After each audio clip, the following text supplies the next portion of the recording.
नमस्कार दोस्तों, स्वागत है आपको हमारे चैनल पर। आज हम आपके लिए लेकर आए एक बेहद खास और महत्वपूर्ण जानकारी। ईपीएस 95 योजना में सरकार की नई पहल, जिसमें न सिर्फ पेंशन राशि में बढ़ोतरी की बात, बल्कि वो सभी वंचित पेंशन धारक जो अब तक योजना से बाहर रह गए थे, उन्हें भी इसका लाभ देने की तैयारी की जा रही है।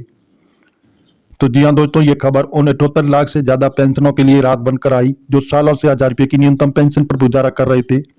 ईपीएस पेंशन योजना का संक्षिप्त में परिचय। ईपीएस यानी एम्प्लॉय पेंशन स्कीम को 1995 में इसको लागू किया गया था। उसका उद्देश्य रिटायरमेंट के बाद कर्मचारियों को एक निश्चित मासिक पेंशन देना था।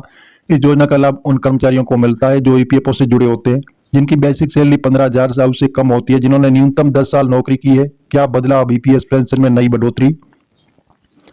सरकार और ईपीएफओ द्वारा हाल ही में जो संकेत मिले हैं, उसके अनुसार ईपीएस पेंशन को 1000 से बढ़ाकर 7,500 करने का प्रस्ताव अंतिम चरण में है। तो जी जो बैठक में से लागू करने की सहमति जताई गई है। ये प्रस्ताव वित्त मंत्रालय और श्रम मंत्रालय के संयुक्त निर्णय के बाद फाइनल माना जा रहा है। वंचित पेंशनों को कैसा जोड़ा जाएगा? अब बात करते हैं उन पेंशन धारकों की जो अब तक किसी वजह से बढ़ी हुई राशि से वंचित रह गई। कई पेंशन ने समय पर ज्वाइंट ऑक्शन फॉर्म नहीं भरा। कुछ मामलों में तकनीकी खामियों, रिकॉर्ड मिसमैच या केवाईसी न होने के कारण आवेदन रद्द हो गए थे। ऐसे पेंशन धारकों को अब सरकार सुधार की खिड़की देने जा रही है। ईपीएफओ एक बार फिर से खास पोर्टल के जरिए जहां वंचितों को मौका देगी। इसमें उनका डाटा अपडेट होगा और वे भी बढ़ी हुई पेंशन के लिए पात्र बन सकेंगे। कितनी मिलेगी अब पेंशन? पूरी गणना समझिए। पेंशन की गणना का मूल फॉर्मूला है जो पेंशन योग्य वेतन इंटू सेवा अवधि भाग 70। पहले अधिकतम पेंशन योग्य वेतन 15,000 रुपये था, अब इसे बढ़ाकर 25,000 रुपये 30,000 करने की सिफारिश। उदाहरण, अगर किसी कर्मचारी की सेवा अवधि 30 साल और पेंशन योग्य वेतन 25,000 रुपये, तो आप इसे 25,000 इंटू 30 भाग 70 करोगे तो 10,714 रुपये प्रति माह। लेकिन सभी को अधिकतम 7,500 की गारंटी पेंशन मिलने की उम्मीद है।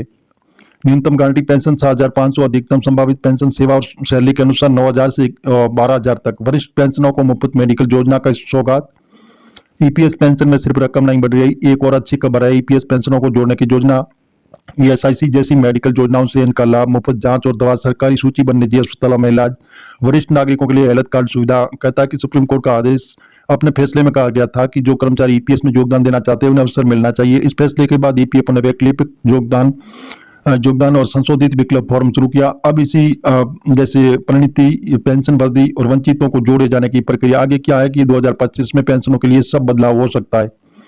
7,500 आपकी न्यूनतम गारंटी पेंशन, वंचित पेंशनों के लिए एक और अवसर, मेडिकल सुविधा के लिए हेल्थ कार्ड, महिला पेंशन धारकों के लिए विशेष स्कीम, दिव्यांग और विधवा पेंशनों के लिए अतिरिक्त सहायता। दोस्तों, ईपीएस पेंशन योजना में बदलाव लाखों बुजुर्गों के जीवन स्थायित्व और गरिमा को लेकर आई। जो लोग पहले छूट गए थे उन्हें भी समाजजनक पेंशन मिलने की उम्मीद है। क्या आप या आपके परिवार में कोई ईपीएस पेंशन योजना से जुड़े हैं तो आप अभी तक अपना फॉर्म अपडेट कराया है? तो इसमें कमेंट जरूर बताएं और वीडियो को लाइक शेयर करें और चैनल को सब्सक्राइब करना ना भूलें। हम पेंशनों का उसका हक मिले, यही हमारी आवाज है। ये जानकारी हम आपको मीडिया आधारित बता रहे हैं। सरकार से अभी हाल फिलहाल ऐसी योजना अभी घोषणा नहीं हुई है। अब सरकार की ऑफिशियल वेबसाइट पर जाकर आप इनकी जानकारी ले सकते हैं और मिलेंगे एक नई वीडियो में। तब तक के लिए धन्यवाद।